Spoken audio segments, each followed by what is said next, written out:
Hey, amazing people. It's early Sunday morning. I'm sitting outside while the dogs go to the bathroom having a cup of coffee. If you know me, then you know for almost 2 years I was not drinking coffee because I had gained a lot of weight and my blood pressure was too high. And when I would drink coffee, it would be in a danger zone. So I cold turkey on my own, not advice from a doctor, quit drinking coffee because I felt that was the best thing for me, and it happened to be. I didn't get serious about my weight loss until November 10th. I started walking every single day for 1 hour, 7 days a week, and now I've upped it to I do an hour and 20 minutes during the week and an hour on the weekends because during the week I break it up with the walking pad at work. When my students are doing an activity online, then I walk for 20 minutes and they help hold me accountable. Even though one of my students said, Ms. Beck, well, we never have to hold you accountable. You always do it. I've lost 18 pounds. I do have at least 35 more to go to feel comfortable in my body again. I'm not one of those people who's ashamed to tell you my weight. I have gotten up to 232 pounds. I'm 5'7", and I have a athletic build. So when I tell people I weigh 232, they're like, I don't believe you. It's mostly in my hips and my thighs. But I believed me, and the scale believed me, and my clothes definitely believed me. Now with 18 pounds down, actually I'm 214 now. So that may be, what's that? Yep, that's 18 pounds, right? 232. Yes. It's amazing after to do that. And I'm going to say 213 because I was fully dressed and it was in the evening when the doctor weighed me. Anyway, so my blood pressure is in a much better space. It's not perfect, but it's much better because I'll be 57 this year. And high blood pressure is my family's trauma. And I say my family's trauma because it's not normal to have high blood pressure.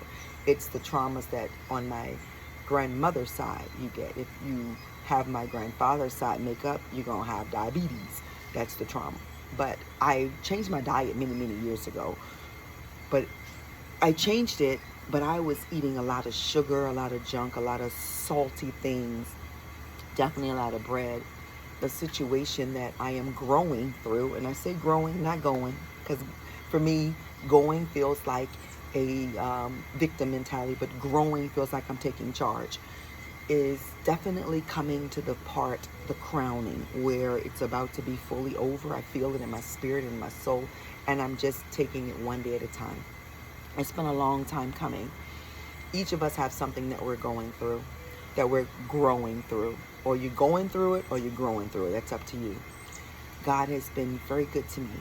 Every day of my life has been a great day. Yesterday, I went to D.C. My mom lives in Silver Spring, and for my children and my 2 grandchildren, we hopped in our 2 cars and we rode up there, and I decided to make that moment just beautiful and to stay present in it. I didn't worry about, oh God, my hair, I need to get some pieces in it because my hair is short. I didn't worry about, oh, my mom's going to see me and I'm not 135 pounds. I've never been 135 pounds.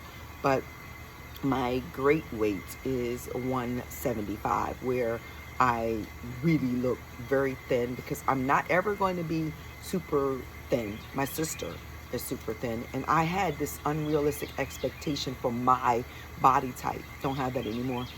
Anywho, had a great time, went to watch the cherry blossoms. It was chilly in DC, but had a really good time because I decided to stay present because everybody that was there yesterday is there because of me, and I'm there because of her, my mommy. So it was a great time. Spent a lot of money on, I bought a milkshake and a kid's ice cream for my grandchildren to share, and it was $30. But I decided, okay, I'm so rich, it doesn't matter, although I was going, are they crazy? Anywho, I enjoyed it. But anyway, I came out this morning, my journal, this is the one I have at school where I do my gratitude every morning at school.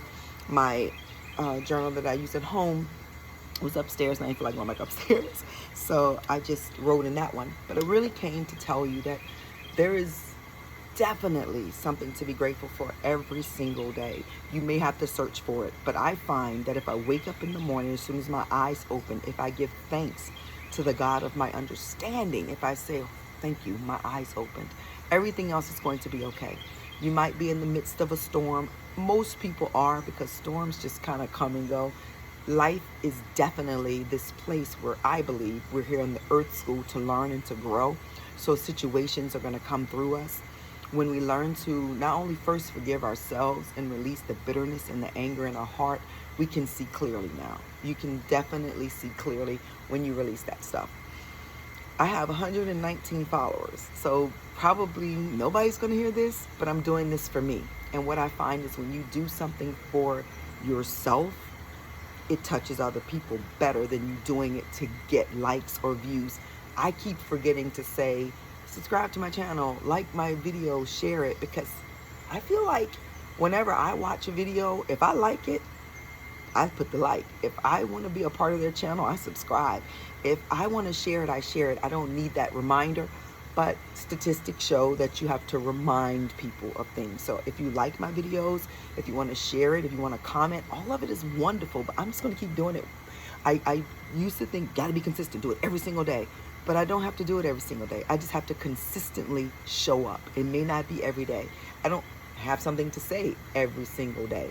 And this thing says, be the next. Okay. It says, I'm not on Instagram or social media anymore outside of YouTube. I decided to take a break from it because my personality is such that when I see injustices, when I see fuckery and foolishness, I feel like I need to speak out on it. So I'm learning to not do that. I'll return when I feel like I don't have to do that, because it's not my place to change the world. God put me here to change Tracy. And by changing Tracy, the world changes, because Tracy is a part of the world. And if everybody did their part, the world would change. But my world has changed. So just came to tell you that. Have an amazing Sunday. Enjoy this beautiful day. I was reading this morning in the Serenity book that I have, and it just, one of the quotes that really just made me go, wow, we really do have it all. You really do have it all. You have all that your mind has thought through the process to give you today. So if you want more today, think more. Think more about what you want. And then I was listening to this woman that I really love, her channel, and she said sometimes it's not about getting the blessing. It's about sitting with God. I think all the time. It's about being with God, the God of your understanding. I am not one to tell you, be a Christian, be a Muslim, be Jewish, be Buddhist. Be who you are. Be what your soul calls you to be. But when you're being that, be it so deeply.